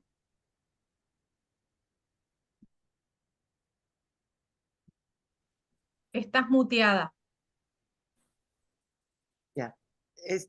César, yo tenía un par de, bueno, un comentario que hay un montón de experiencias a lo largo de toda América Latina y ahora cada vez más en África, que hablan de la posibilidad, como esto de Cherán, en el Estado de México hay una parte, yo pensé que hoy vendría el coordinador, pero no llegó. Por ejemplo, un ejemplo de 16, 17 ejidos que se unieron para cuidar el bosque, y es uno de los bosques más preciosos en este momento, y poco a poco transitaron a la agroecología, pero entonces tienen al lado Valle de Bravo y el robo del agua, entonces se organizaron para la defensa del agua y para generar nuevas maneras de introducir, y una cosa los va llevando hacia otra, ¿no? Ellos también han tenido intervención digamos, de las industrias depredadoras y lo sacan. Pero yo quería preguntarte, justo porque hablabas del narcotráfico, que yo lo llamo siempre empresas criminales, porque claramente son enormes empresas las que están atrás. Y hay una parte que a mí que no alcanzo yo como a entender cómo funciona, porque me da la sensación de que estas empresas organizadas llevan hacia el extremo el uso de la fuerza humana, del animal humano, como fuente de ganancia, ¿no? Ya no es solo las horas de trabajo, sino son procesos de depredación totales, que puede ser los chicos que secuestra el narco y los hacen sus esclavos, pero pensaba también en, por ejemplo, cómo Bukele, a través de la opresión de los cuerpos de los jóvenes varones, saltando cualquier ley de derechos humanos internacional, ha logrado generar altas ganancias políticas, económicas, etcétera. O sea, visto esos seres humanos jóvenes, que es también lo que usan las industrias criminales, como animales de trabajo y de producción y de sostenimiento del gran capital. ¿Qué podrías decirme sobre eso? Sí, yo le llamo capital criminal. Los académicos de Zacatecas, de la Universidad de Zacatecas, tienen un gran trabajo teórico sobre el capital criminal y su funcionamiento. Creo que el capital criminal se ha extendido, siempre ha existido, pero se ha extendido precisamente por la intensificación de la globalización del libre mercado.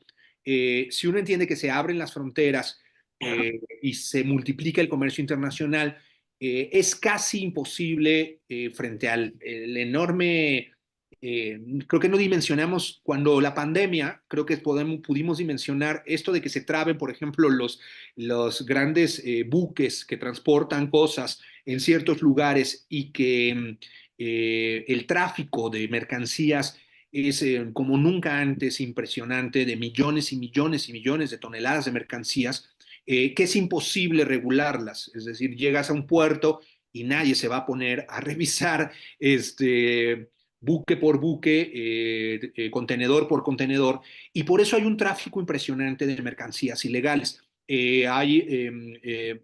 No solo de mercancías, eh, bueno, de los estupefacientes o de las drogas, también de los cuerpos, pero también de otras cosas, por ejemplo, de copias pirata de jeans, copias pirata de maquillaje. Es decir, esto es impresionante, el capital que duplica, por decir así, la imagen del capital legal con el capital criminal, que están íntimamente imbricados.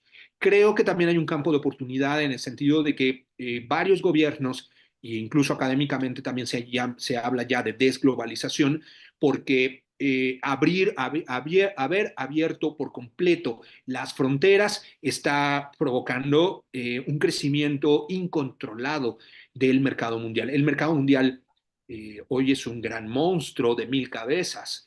Eh, Ningún gobierno tiene capacidad realmente para regular en los hechos el tráfico de materia y de mercancías. Y digo de materia porque, por ejemplo, la tala ilegal en Michoacán terminan esa madera, por ejemplo, en China.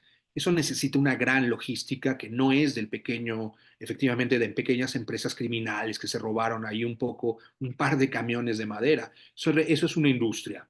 Efectivamente, la industria criminal es el hijo no deseado o el hijo no reconocido, mejor dicho, del neoliberalismo. O sea, formalmente el libre mercado debería promover y las regulaciones que están en contra del el libre mercado, que están en contra de las grandes regulaciones, pues dice eso se produce por la regulación del Estado. Sin embargo, hay una simbiosis entre capital legal y capital criminal por su enorme crecimiento. Yo siempre explico de día creció Walmart y de noche creció la venta de drogas, o sea, da igual. Y su imbricación en el lavado de dinero tiene una conexión directa. Entonces, creo que lo que está avanzando y que creo deberíamos estar conscientes de la ruptura también o crisis de la hegemonía del neoliberalismo. El problema es que está siendo esa crisis acaparada por las derechas. Es Trump quien está hablando de cerrar algunas fronteras, de poner aranceles, es Meloni en Italia, es decir, no es la izquierda la que, curiosamente es la izquierda la que debió históricamente decir eso. Bueno, ya vimos que el mercado no funcionó, pongamos más regulaciones, volvamos a economías más pequeñas, más controlables, que nos permitan dirigir y regular lo que es los excesos del mercado. Y sin embargo, es la derecha. Entonces hay una confusión aquí grave y por eso necesitamos en este tipo de espacios, en nuestros circuitos, repensar hoy la discusión sobre la regulación, sobre los límites del capital, sobre los límites del mercado. Y es un proceso de politización básico. Es decir, ¿qué está haciendo la izquierda, qué está haciendo la derecha o los gobiernos progresistas? Yo creo que solo se puede solucionar con desglobalización, desconexión de ciertas industrias y desconexión de ciertos circuitos de mercado. Suena muy lejano, pero creo que hay que construir las condiciones en el mediano plazo y más ahora que ya no todo el mundo ya no está funcionando el neoliberalismo incluso en la mente de las élites. O sea, algunas están hablando, como dije, están divididas. Entonces me parece un campo de oportunidad. Creo que el control de los cuerpos bueno, nos amplía, por supuesto. Creo que efectivamente el control de los cuerpos humanos y no humanos, hay que decirlo, yo siempre también doy el ejemplo de que pensemos que las vacas o los cerdos, las cerdas están puestas a trabajar todos los días, esto se puede ver en muchísimos documentales, pues que es una forma como de explotación. Las cerdas prácticamente viven toda su vida no humana embarazadas, están produciendo cerditos todo el tiempo. Es una cosa que podría considerarse una tortura, es decir, tirados ahí ya para toda su vida por la industria de la carne. La manipulación y el control de los cuerpos siempre ha sido parte del control del capital, no solo porque inicia con un mercado esclavista que controla la producción hacia los grandes mercados emergentes en el siglo XVI y XVII del sistema mundo, sino por el control del cuerpo y la subjetividad del trabajador en la fábrica, que hoy también hubo una renovación del control de los cuerpos, los tiempos, las formas, la subjetividad, ser más productivo, producir más, competir entre trabajadores. Es decir, está claro que la mente y el cuerpo del trabajador en el trabajo manual sigue siendo evidente en las fábricas de sudor que producen nuestra ropa. Las trabajadoras mexicanas, sea en Los Ángeles o sea en la Sierra de Puebla, no pueden ir al baño.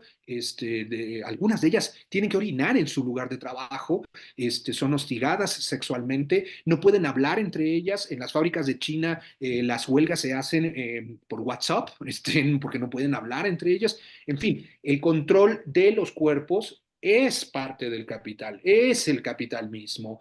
Y en ese sentido me parece muy importante entender que este crecimiento eh, expansivo y descontrolado del mercado, pues abrió las fronteras y todos los límites para pensar también en la venta de cuerpos, en el control de los cuerpos para servicios sexuales. Es decir, es el capital en su lógica neoliberal de expansión y destrucción de todas las fronteras políticas, legales, territoriales, ambientales, la que produjo este fenómeno, o al menos lo hizo crecer más que ya existía. Entonces, me parece que, por eso digo que el proceso de politización en torno de los temas ambientales rápidamente se convierte en una crítica antisistémica.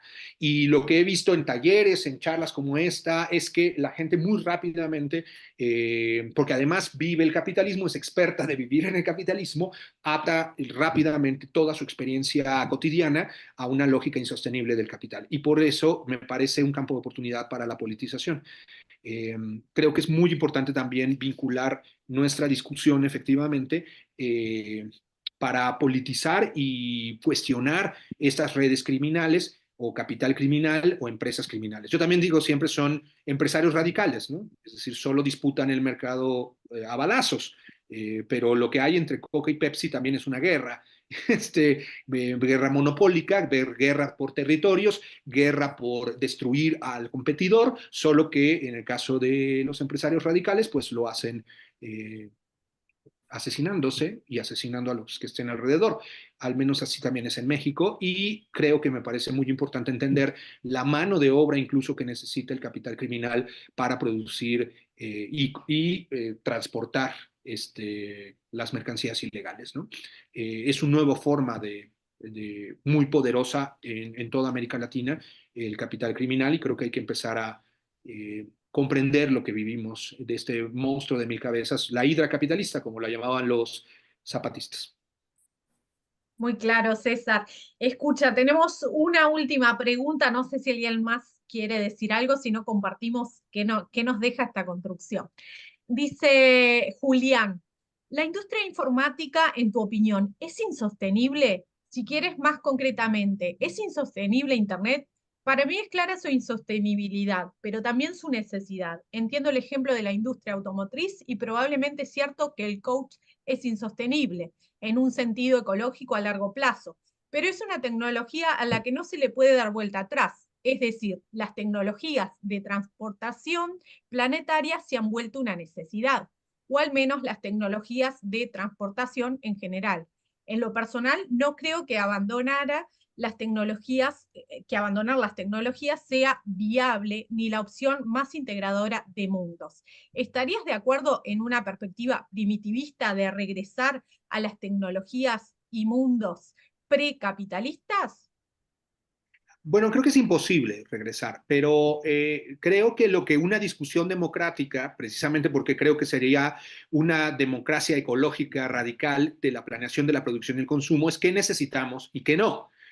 Creo que no necesitamos botellas de plástico y bebidas gaseosas y podemos sobrevivir. Creo que sí necesitamos computadoras, creo que necesitamos ordenadores y necesitamos comunicarnos internacional y interlocalmente. Yo no renunciaría jamás a este tipo porque además se comparte conocimiento en red, se produce conocimiento gratuito en red, hay una parte de Internet que sigue siendo totalmente gratuita, en fin. Creo que no hay discusión sobre eso, pero creo que eso se tendría que decidir en una sociedad que decide cancelar por la industria de Coca-Cola, pero no decide cancelar las formas, pero que podría intervenir incluso en la producción. Todos sabemos que nuestros ordenadores, especialmente por ejemplo Apple, pero también otras marcas, han decidido desde hace mucho tiempo tener obsolescencia programada, es decir, que empiezan a fallar nuestros computadores. Creo que tendríamos que tener códigos tanto de los softwares que serían abiertos, creo que tendría que ser fácilmente reparables nuestras computadoras para gastar menos materiales para repararlas y, bueno, cuando sea imposible, poder renovarlas. Creo que ese tipo de discusiones son las que nos permiten plantear alternativas. Ahora parece, estamos a años luz de poder incidir en la producción y decirle a los dueños de Apple que no hagan nuestras computadoras con una caducidad de 5 años, sino que se alarguen hasta que se descompongan por sí mismas y no la obsolescencia programada que hoy nos obliga o a comprar una nueva Apple o a sustituirla por otra marca. Creo que el primitivismo es solo una posición muy minoritaria. Creo que las comunidades están combinando formas tanto tradicionales como modernas, si se les puede llamar así, tanto de tecnologías como de prácticas tradicionales. Creo que hay muchas formas y muy esperanzadoras de producir una nueva relación con la naturaleza. Pero creo que esa relación con la naturaleza no parte ni solo de la conciencia ambiental, ni solo de hacer nuestra parte ambiental, que por supuesto sí, tenemos que cambiar nuestras formas de consumo, pero nuestras formas de consumo no detienen la producción. Aunque yo deje de consumir Coca-Cola, se sigue produciendo 2.000 botellas plásticas por minuto. Es imposible hacerlo sostenible, aunque muchísimos y aunque millones incluso lo hiciéramos, se sigue expandiendo en el mundo el consumo de botellas plásticas, ¿no? Aunque hagamos botellas plásticas con una parte que es reciclable, necesitamos más materia para producir esas botellas. Esas botellas no deben producirse, punto. Es decir, no hay solución que le dé. En algunos casos puede ser así, en algunos casos no. Y en ese sentido, bueno, les recuerdo que producir una sola botella plástica de PET desechable es como andar 3 kilómetros en auto en producción de CO2. Es decir, nosotros nos tomamos nuestra agua, que además viene con todo el marketing de que es natural, refrescante, hasta te vuelve esbelto o esbelta. Hay botellas para especialmente con mercadotecnia de género, ¿no? Es decir, es agua rosa para mujeres, una cosa que es agua, ¿no? Todos tomamos agua, todos. Entonces, y sin embargo, frente a ese marketing de naturaleza y de frescura, en realidad estamos produciendo un objeto que nos mata a todos. Mata a las tortugas, mata a la vida humana en los mares, en los ríos, en la descomposición del plástico, nos mata a nosotros. Hay un dato de que en Ciudad de México tenemos el equivalente a una tarjeta plástica como la del banco en los pulmones, por los microplásticos que se dispersan en el ambiente. Hay elementos, investigaciones científicas que hablan de que hay microplásticos en la placenta de las madres. Esto empieza a ser, o sea, o detenemos esto o se detiene la vida. Entonces, por eso siempre que planteo, cuando se dice es utópico o es una ilusión, yo digo lo utópico es que el capitalismo va a seguir como tal en las próximas décadas. Es imposible. Nos estamos matando y cada vez hay más gente, que son millones, no es una cosa menor. Cuando vemos, se decía en una intervención, hay cientos de experiencias en América Latina, yo diría que hay miles. Yo he contabilizado al menos entre 800 y 1.300 movimientos ambientales en América Latina y muchísimas alternativas que están funcionando.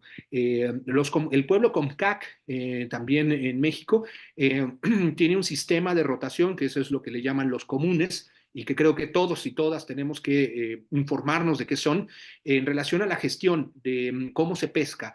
Los pescadores Comcac saben de los tiempos de reproducción de la especie que pescan, por lo cual tienen zonas de rotación, es decir, zonas donde la especie se reproduce. Entre ellos se obligan y se sancionan si entras a la zona de veda, por decir así, mientras puedes pescar en otras zonas. Estas formas de rotación, Elinor Ostrom, que no era nada socialista ni marxista, descubrió que son sistemas de gestión de los bienes naturales que tenían a veces 200, 300, 500, 800 años funcionando. Rotación de los pastos, rotación de la pesca, formas y acuerdos vinculantes entre comunidades para producir la tierra, formas de trabajo y apoyo mutuo que cuidan los bienes naturales, como los ejemplos que he dado, pero en efecto hay una enorme diversidad de esperanzas. una enorme diversidad de formas de gestión de la naturaleza, de formas que son sostenibles. Solo tenemos que dejar florecerlas, solo tenemos que buscar las condiciones para que se reproduzcan, para que podamos acrecentarlas, que se vuelvan digamos, de alternativas locales focalizadas a alternativas masivas y generalizadas. Pero para eso, insisto, también se tiene que luchar contra el capital y contra los grandes poderes que se oponen a que haya soluciones alternativas a la lógica del capital y del mercado. Muchísimas gracias, César. Mira, yo me llevo algunas palabras puntuales que vos dijiste. Defensa, gestión, sembrar y reorganizarse. Básicamente, así que bueno, muchísimas gracias. Además, el siguiente ponente nos va a presentar el 1 de julio, Omar Grillo, nos va a presentar la lucha en territorio, así que se conecta muchísimo con esto que vos nos estás planteando, así que muchas gracias. No sé quién más quiere compartir qué se lleva del Conversemos de hoy. Ahí está, Irene está compartiendo la invitación. 1 de julio, está a las 20 horas, Omar Grillo de Argentina. Poder popular en el territorio. No veo las manitos porque ahora, como está Irene compartiendo, no sé si alguien más quiere plantear qué se lleva del Conversemos de hoy. A mí lo que más me impactó, bueno, me impactó toda la charla de César y le agradezco muchísimo todo lo que me ha clarificado y supongo que nos ha clarificado a muchos. Pero lo que más me impactó es el planteo de que hoy la lucha de clases pasa por otro lado, pasa por la relación entre el capital y la ecología, por decirlo rápidamente, o por el capital y la naturaleza, ¿no?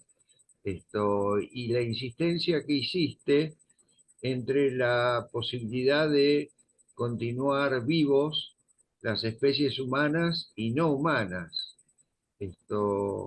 Esas dos cosas son las que me llevo, más allá de todo lo que desarrollaste y que agradezco muchísimo.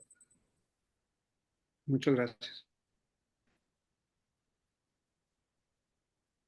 Muchas gracias, César. La verdad que fue muy claro y bueno, para seguir el desafío y seguir sembrando agua, me gustó muchísimo esto, ¿eh? Sembrar agua, que somos el 85% de agua y bueno, es nuestra vida, así que a seguir andando. Muchísimas gracias. Adelante, Danesa. ¿Te escuchamos? Estás muteada.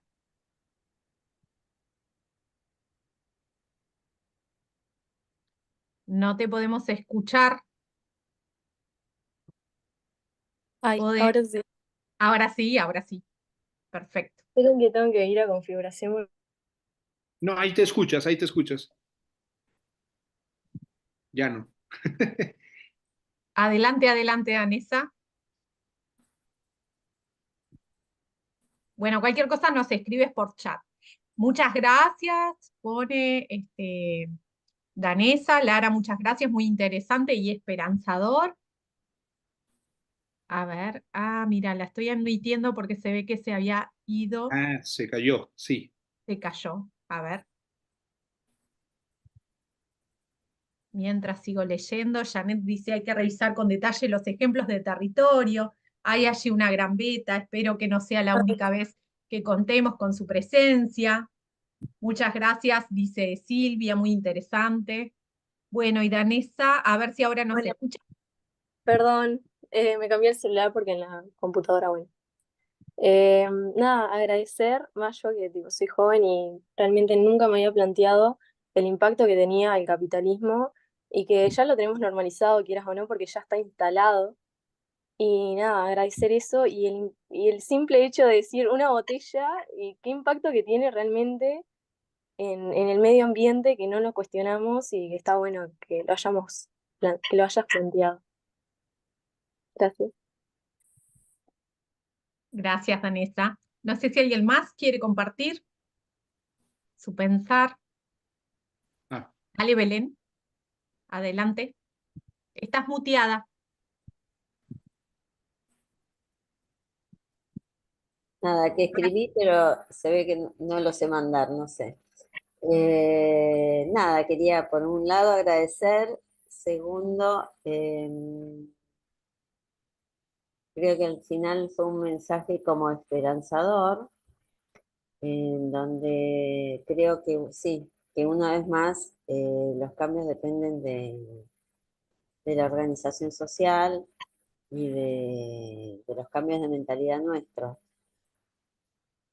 Pero yo siempre tengo una visión más extremista, como de que los seres humanos tenemos que llegar a tocar fondo para reaccionar. Y creo que lo que vos decís es esperanzador, que de alguna manera estamos tocando fondo y que no nos va a quedar otra.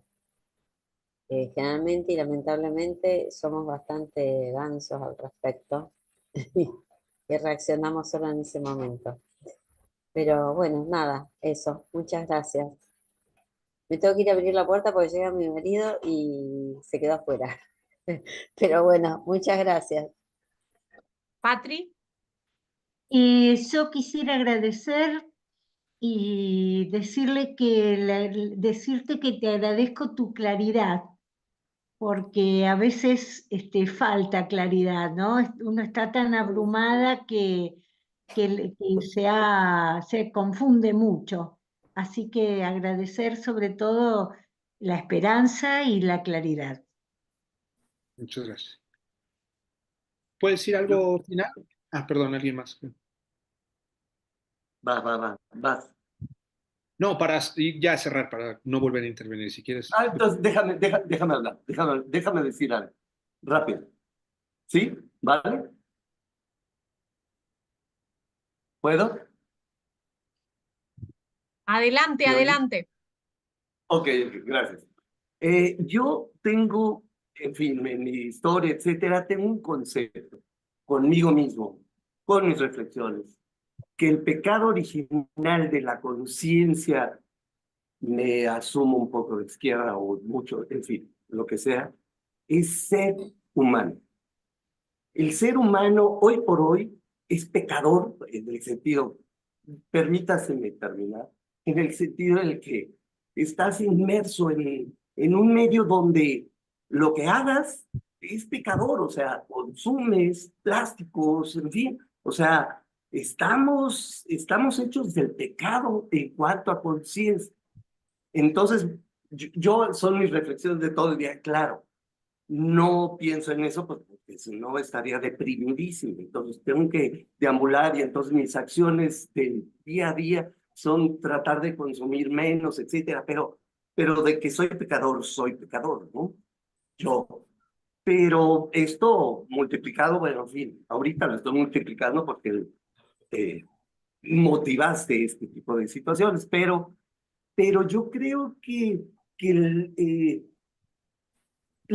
los cambios, al menos personales, son día a día. O sea, sí consumes menos, etcétera, pero ese menos, bueno, por ejemplo, hoy por hoy, consumir menos plásticos o lo que sea, representa hasta cierto punto dinero, ¿no?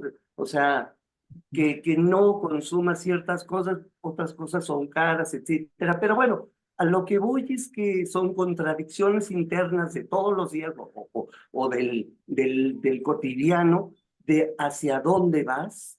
Y bueno, esto a final de cuentas sí te va marginando de alguna manera en cuanto al consumo diario, ¿no? O sea, al consumo diario me refiero a que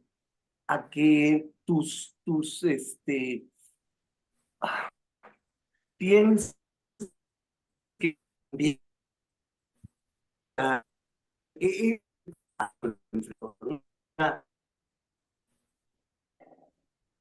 Como que se está perdiendo, ¿verdad? Porque se corta. Perdón. Te estamos perdiendo. Bueno, en fin. Es que ya se escucha muy entrecortado. No.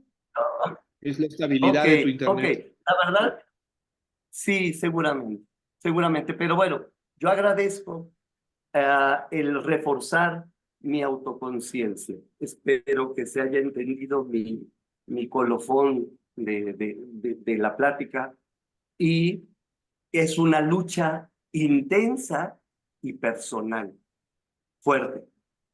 Y lo digo desde mi trinchera porque no tengo mucha participación colectiva. Y mi gran motivación con estas pláticas de seguir reflexionando para que cuando esté, me comunique con los demás, tratar de seguir con todos, porque sí hay una marginalización al buscar opciones viables y personales. Espero que se haya entendido. ¿Estamos? Ireri ¿Me y perdí? después César. Te damos la palabra. Muchas gracias, Alberto. Yo solo un comentario rápido hacia Alberto y es decirle o sea, yo creo que César fue muy claro al decirnos que al dejar de consumir no estamos modificando, no estamos transformando la manera de la producción, pero me parece que sí hay cambios. Jan Goldman, que era la estudiosa de los chimpancés desde hace 50 años, ambientalista, tiene una de esas frases que son muy buenas. Dice, si una persona apaga un foco, una bombilla, no sirve de nada. Pero si 7 millones de personas lo hacen un día, sí sirve. Entonces yo sí creo que las prácticas de consumo incluso modifican la propia producción, las necesidades del mercado. Cuando empezamos a pelear mucho contra por la cuestión energética, tuvieron que inventar bombillas, focos un poco más duradores. O sea, sí se van cambiando prácticas y por supuesto que cada persona puede ir incidiendo en su realidad y organizándose con el vecino siempre, desde la forma de tirar la basura, desde la forma de qué compras, qué no compras, por qué lo compras, ¿no? Uh-huh.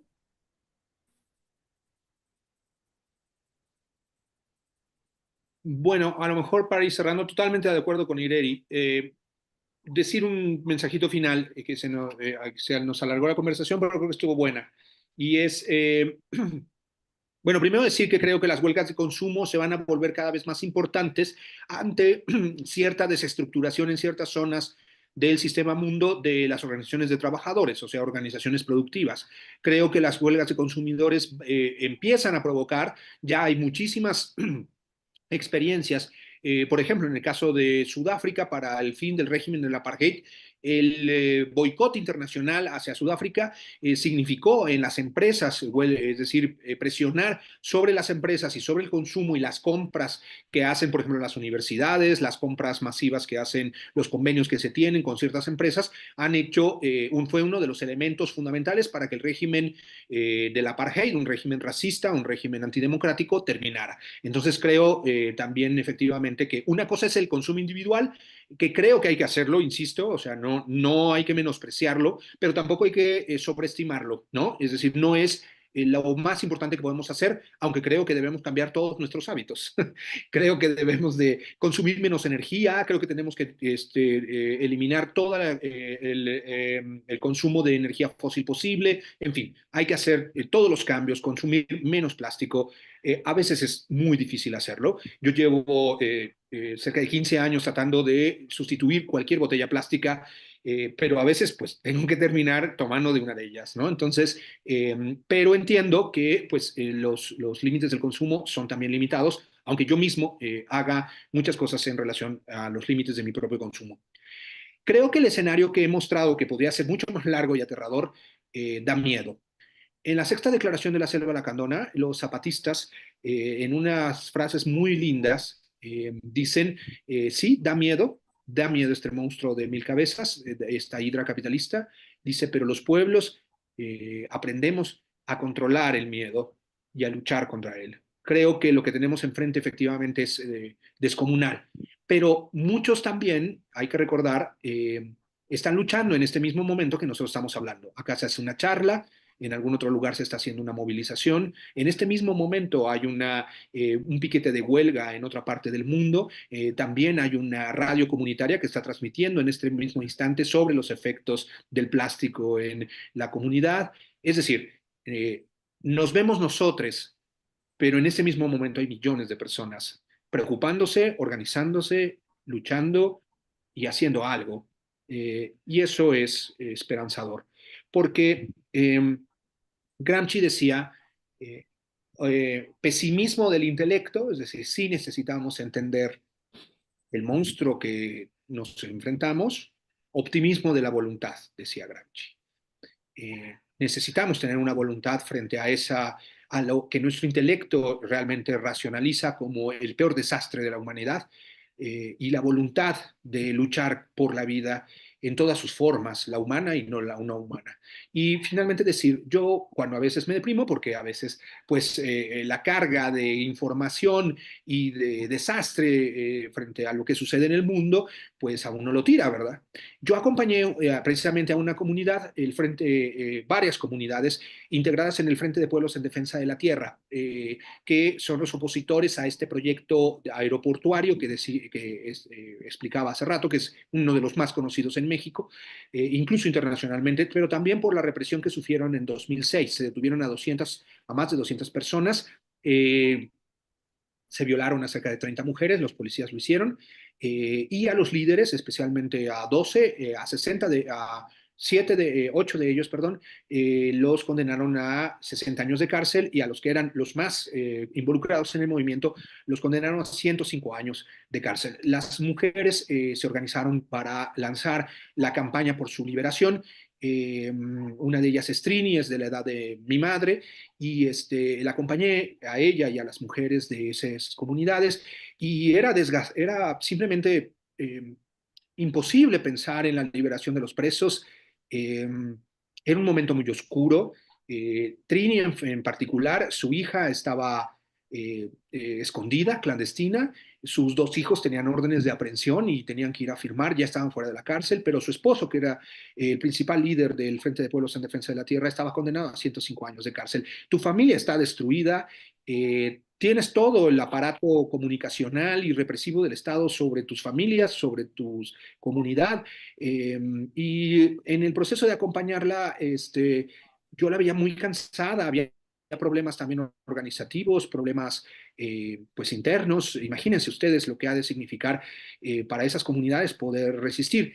Y yo veía a Trini agotada, me llamaba por la noche agotadísima por los problemas, pero por la mañana la acompañaba y a lo mejor íbamos a hacer un meeting, a lo mejor iba a dar una conferencia de prensa, se volteaba conmigo y me decía, ¿qué vamos a hacer hoy? Y yo veía su rostro demacrado, cansado, ojeroso, confundida, pues una señora que debería estar tranquila haciendo lo que ella quisiera y no pues buscando la libertad de su familia y de su esposo.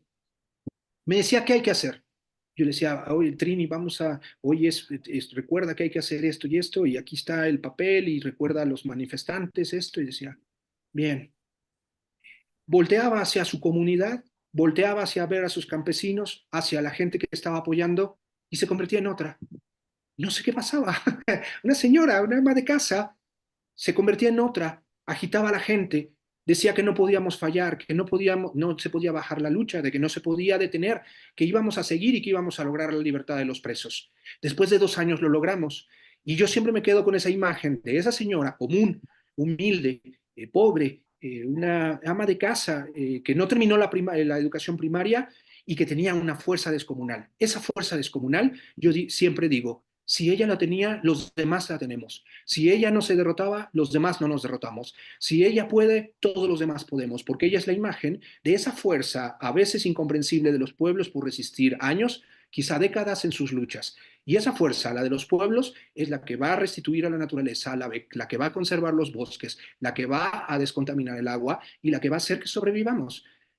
Hay que confiar en esa fuerza, solo hay que organizarla, acompañarla y tener la voluntad y el optimismo de que la fuerza de los pueblos siempre nos sacará de la oscuridad de la dominación y la explotación.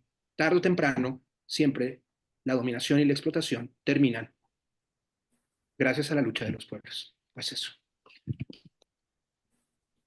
Gracias, César. Bueno, pues les dejo a todos. Buenas noches. Bueno, buenas noches y muchísimas gracias. Muchísimas Gracias por gracias. compartir. Gracias, César. Muy, Buenas muy noches. listo. Bueno, Insurrectos Sin Fronteras, nos vemos la próxima con Omar Grillo. No se olviden, agenden 1 de julio. Gracias. Gracias. Chao, gracias a todos. Chao. Gracias.